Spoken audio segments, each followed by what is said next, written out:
오늘은 예수 그리스도의 예표인 요셉 두 번째 말씀을 상고합니다. 예수 그리스도의 예표인 요셉 두 번째 말씀. 오늘은 이제 45장, 46장을 중심으로 말씀을 나눌 텐데, 요셉은 37장부터 나타났습니다. 그런데 요셉은 단순한 사람이 아니고 바로 예수님의 예표로 그의 삶이 그대로 쓰임을 받습니다.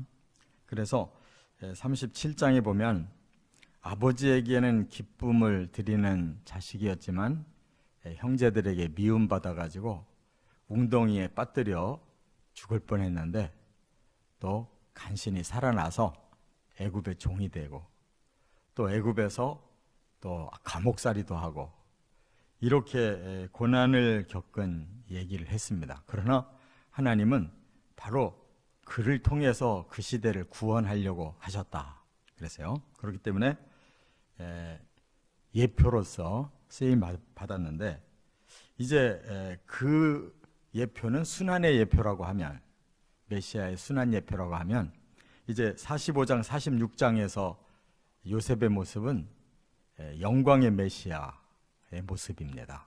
그래서 요셉은 총리가 돼가지고 이제 가족들도 애굽으로 불러들이고 또 그 시대의 모든 기근으로 인해 죽어가는 사람들을 다 살려주고, 그래서 요셉은 조금도 하자 없이 완벽하게 하나님이 아브라함에게 계시하셨던 그 예언을 성취하는데 완벽하게 하나님께 쓰임을 받았어요.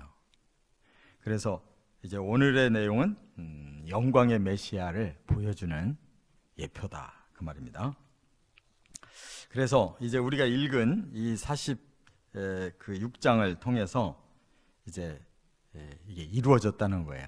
그래서 야곱이 가족들을 거느리고 70명이 부엘세바에서 마지막으로 하나님 앞에 가나안 땅에서의 예배를 드리고 이제 애굽으로 들어갑니다. 그래서 그야말로 창세기 15장에 하나님이 아브라함에게 예언하신 대로 네 자손이 이제 애굽에서 4대 만에 돌아올 때 큰 민족을 이룰 거다, 이렇게 말씀하신 것이 이루어지도록 요셉이 이스라엘 70명의 가족을 가나안 땅에 이제 정착해 했다는 겁니다. 그런 면에서 요 45장 46장에서 요셉을 통해서 메시아의 영광, 또 메시아가 주시는 그 은혜가 뭔가를 깨닫게 돼요. 첫 번째, 이제 45장 1절부터 15절에서는 요셉은 사랑으로 형들의 모든 죄를 용서해 줬다는 거예요. 이 죄를 용서해서 사람을 구원시킨다는 거, 이것이 이 성경에서 가장 중요한 구원 메시지거든요. 사람을 용서할 수 있다는 거. 그런데 요셉이 바로 그 일을 실천해요. 생각해 보세요. 우리 같으면 미워하다가 죽이려다가 종으로 팔아먹고 또 모함을 받아가지고 감옥 생활하고 이렇게 십수년 그 청년의 시대를 그렇게 살아봐요. 어떤 마음이 생기나. 막 형들에 대해서 증오와 원망과 하나님 앞에 불평과 막 세상이 더 이상 살기 싫고 막 우울증에 빠지고 뭐 별별 일이 다 일어날 거 아니에요. 이렇게 억울한 일을 당하면. 그런데 요셉은 그걸 다 극복해서 결국 총리가 돼가지고 자기 가족들을 이제 맞이하게 되잖아요. 근데 제일 먼저 부딪히는 인간관계가 바로 형들을 용서하는 문제예요. 그런데 이렇게 형들을 다 끌어안고 오늘 본문에 보면 완전히 용서를 하는 거예요. 그리고 오히려 나 때문에 근심하지 말고 또 아버지에게 돌아가서 또 뭐 서로 죄를 전가하면서 막 서로 다투고 싸우고 그러지 말아라 라고 당부를 해요. 그거는 뭐냐면 요셉은 완전히 예수님과 같은 마음이라는 거예요. 인류가 하나님의 그 사랑과 축복을 저버리고 사탄에게 속아서 죄를 짓고 그 죄를 예수님이 대신 다 떠안고 사랑으로 그 죄값을 치르고 용서해 주셔서 우리가 구원받았잖아요. 그런 모습이 이 요셉에게 나타난다 그 말이에요. 그 누가 이렇게 용서하는 사람이 어디 있어요? 그런데 이렇게 이제 요셉은 바로 형들의 모든 죄를 용서하는데 그가 그냥 겉으로 용서한 게 아니고 깊이 깨닫고 자기 마음이 완벽해져서 용서했어요. 여기 5절 하반절에 보면 그래요. 하나님이 생명을 구원하시려고 당신들보다 나를 먼저 보내셨나이다. 애굽의 종으로 팔려온 것이 자기에게는 말할 수 없는 이런 고통이고 분노인데 이게 다 해소가 됐어요. 왜? 하나님 뜻을 깨달았다는 거예요. 하나님이 우리 가족들의 생명 살리려고 나를 먼저 애굽에 보내셔가지고 오늘날에 이런 상황을 만들어 주셨구나 하니까 그 미움이 싹 가신 거예요. 이건 뭐 하나님 뜻인데 이건 내가 감당해야 될 일이었구나라고 받아들인 거예요. 그러니까 사랑이 다시 회복돼가지고 용서할 수가 있었다 그 말이에요. 이와 같이 하나님 앞에 예수님이 이처럼 자기가 아무 죄도 없이 희생당하시고 모든 사람에게 원망 들으시고 저주를 받으시고 하면서도 그게 하나님 뜻이기 때문에 자신은 십자가의 죽으심까지도 다 참아내고 감당해서 인류의 모든 죄를 다 대신 떠안고 죄값을 치러서 해결하시고 그리고 그 사실을 믿고 회개하고 돌아오는 자를 다 구원시켰단 말이에요. 이거밖에는 구원의 방법이 없어요. 진정한 아가페의 사랑으로만 사람들을 용서하고 구원시킬 수밖에 없다는 거. 이걸 우리가 예수님 통해 깨닫듯이 요셉처럼 우리도 실천할 수 있어야 우리 시대에 죄인들을 서로 구원해낼 수가 있는 것이에요. 그러니까 이 십자가의 원리는 예수님 혼자만의 원리가 아니고 요셉만의 원리가 아니고 우리 모두의 원리가 돼야 되는 거예요. 그래야 나를 통해 내가 조금이라도 희생하고 또 사랑하고 용서해야 나를 통해 누군가가 살아날 수가 있는 거지. 뭐 똑같이 인간적인 감정 가지고 살면서 나만 쏙 구원받는다? 그럴 수가 없는 거예요. 예수님이 남겨주신 말씀대로 너희가 나를 따르려면 자신을 부인해야 된다. 자기가 살아서 뭐 미운 감정, 온갖 그런 원망, 불평 뭐 다 가지고 있으면서 나는 구원받는다? 있을 수가 없는 거예요. 우리 안에 그게 빠져나가야 되고요. 그러려면 자신을 부인해야 되고 그 다음에는 사명을 깨닫으면 나도 십자가에 져야 되는구나라고 십자가까지 짊어지고 그래야 다른 사람 살려낼 수가 있다. 그것이 우리에게 맡겨주신 사명이라는 것까지도 깨달아야 될 줄 믿습니다. 두 번째, 이제 45장 16절부터 28절까지는 뭘 깨닫게 되냐면 요셉은 모든 사람을 기근해서 구원해냈다는 거예요. 그 시대에 온 세상에 기근이 일어나가지고 뭐 가나안뿐만 아니라 애굽 땅 전체 바로 왕까지도 꼼짝 못하고 다 주저앉아 죽을 수밖에 없는 상황에서 유일하게 요셉 한 사람이 갑자기 나타나가지고 지혜롭게 그 기근을 대비해서 다 이렇게 구원을 받도록 살려놨잖아요. 그리고 자기 가족들 가나안 땅에 그냥 있으면 굶어 죽는 건데 다 가족들도 애굽으로 돌아오게 해서 가족과 모든 세상의 사람들을 죽음의 기근에서 살려냈잖아요. 이게 바로 예수님이 하신 일이에요. 이 땅에 오셔서 예수님께서 십자가를 지시고 났더니 바로 이 땅에 구원이 찾아온 거잖아요. 영적 기근이 해결되기 시작한 거예요. 그래서 제자들을 이제 파송해서 너희가 땅끝까지 이 복음만 전해라. 그 지금 2000년 동안 이 십자가와 부활의 복음을 전하기만 했는데 이 세상 사람들이 수없이 2000년 동안 구원받았잖아요. 바로 요셉과 같은 이러한 역사를 예수님이 완벽하게 이루어 주셔서 우리는 이 복음을 전하기만 해도 우리는 아무것도 한 일이 없는데 우리가 구원받은 것을 우리가 깨달았기에 그 복음을 전하기만 하면 사람들이 다 영적 기근에서 살아난다 그 말이에요. 그래서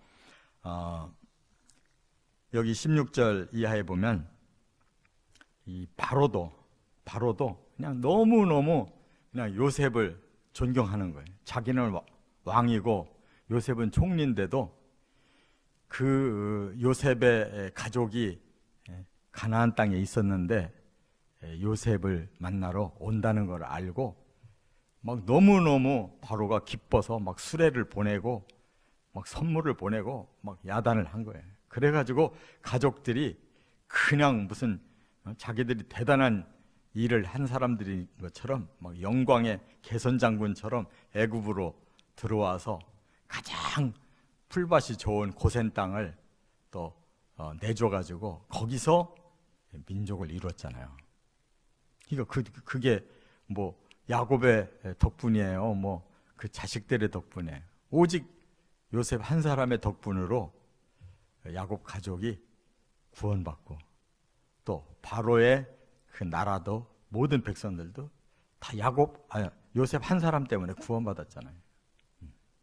그러니까 이렇게 구원이라고 하는 것은 사람들을 죽음에서 살릴 뿐만 아니라 모두에게 이 선한 영향력을 끼치는 거란 말이에요. 그래서 예수님도 우리 보고 뭐라 그랬어요? 너희는 세상의 소금이고 빛이다. 그 괜히 한 소리가 아니잖아요. 그 뭐 멋있는 미사여구가 아니잖아요. 내가 너희들을 살아있는 소금이고 살아있는 빛으로 이제 구원시켰으니 너희도 그 선한 영향력을 나눠야 될 거 아니냐. 그 얘기잖아요. 근데 우리는 구원받은 거에만 감사할 뿐이지 하나도 안 움직여요. 가족에게도 선한 영향력을 끼칠 마음이 별로 없고 뭐 이웃은 말할 것도 없고 남들하고는 그냥 막 어떻게 해서 싸워서라도 내가 더 많은 거 차지해야지 남을 위해 줄 수가 없어요. 그 무슨 구원받은 소금이며 구원받은 빛이냔 말이에요. 뭔가는 그냥 나눠줄 줄 알아야 될 거예요. 교회도 그냥 자기 교회 모이고 자기들 기쁘고 자기들 막 축제만 벌이기에 바쁘지. 그러면서 막 승용차 타고 와가지고 길만 막히게 하고 막 소리를 빽빽 질러가지고 이웃 사람들한테 해만 끼치지 뭘 자기 그 남들을 생각하냐 말이에요. 그 왕인 바로까지도 막 기뻐서 펄펄 뛰게 만들어주고 그 온 백성 자기 가족 다 그렇게 선한 영향력을 요셉 한 사람이 끼쳤다는 거예요. 그래서 바로 바울도 너희는 그리스도의 향기다. 우리 기독교인들이 좀 뭔가 좀 남에게 베풀어야 될 거 아니냐. 교회가 뭐 사역을 하면 좀 베푸는 사역을 해야 될 거 아니냐. 뭔가 우리가 조금 힘들어서 남에게 유익을 줘야 될 거 아니냐. 그게 없이 그냥 알맹이만 쏙쏙 빼먹는 얌체짓을 교회가 하고 신자가 한다면 이 세상에 무슨 빛이고 무슨 소금이고 무슨 향기가 되겠냐. 또 요셉은 형들에게 이 화평의 메신저예요.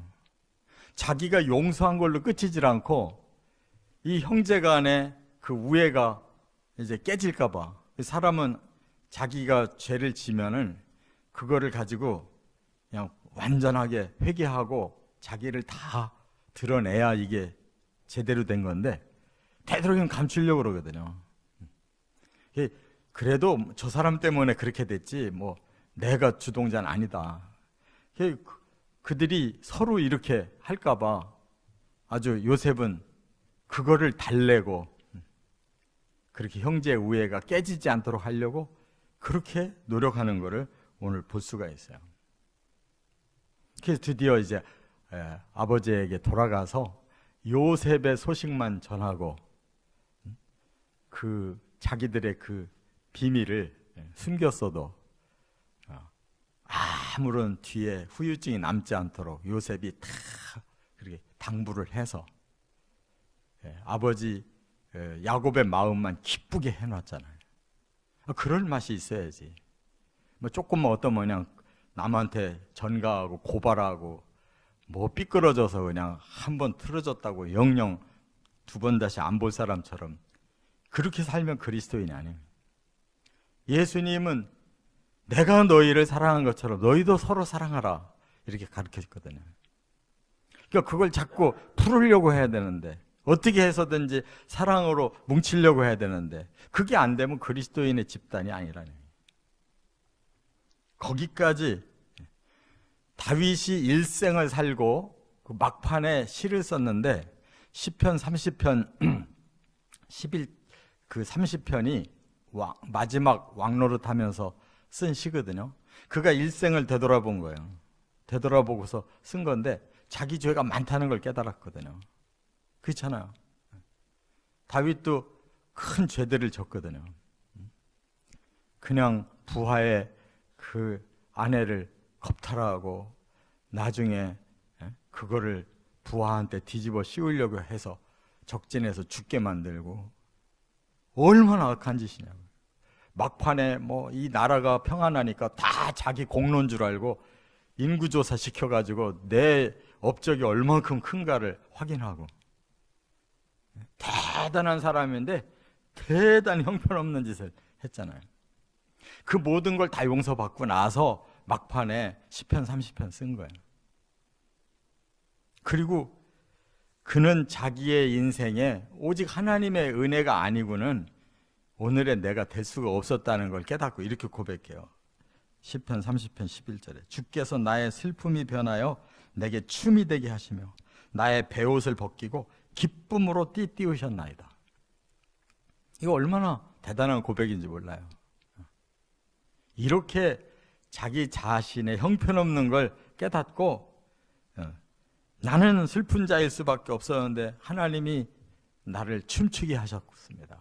나는 베옷을 입은 죽은 자에 불과한데 하나님은 기쁨의 띠를 띄워서 막 생명이 넘치게 만들어 주셨다는 거예요. 우리도 이렇게 고백할 수 있어야 될 줄 믿습니다.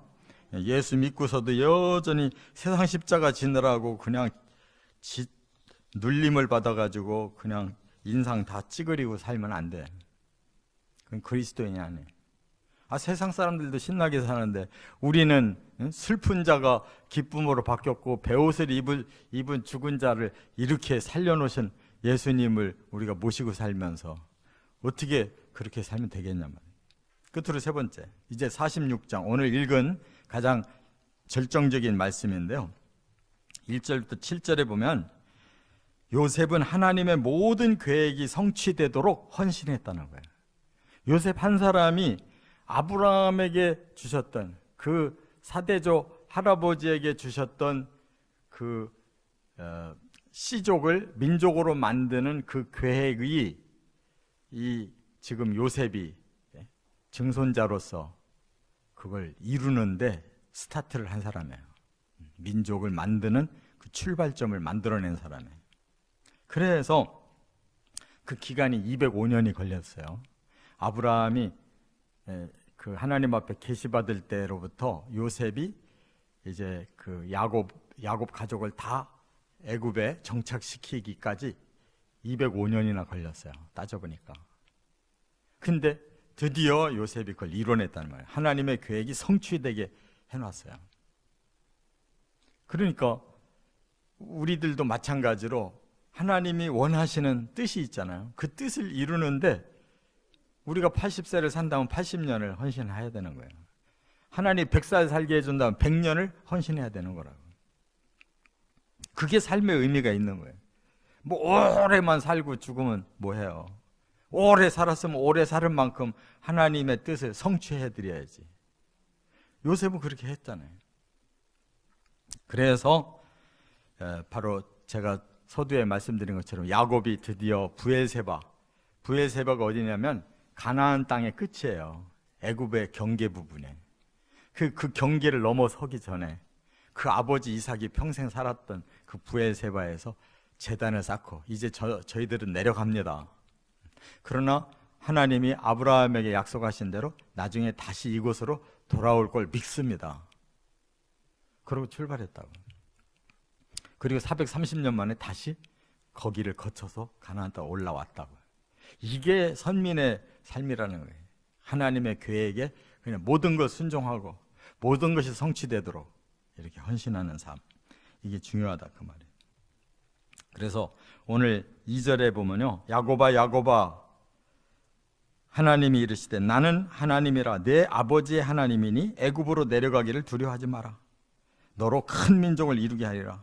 내가 너와 함께 애굽으로 내려가겠고 반드시 너를 인도하여 다시 올라올 것이며 요셉이 그의 손으로 내 눈을 감기리라. 하나님이 다시 언약을 더 아주 구체적으로 주셨다고요.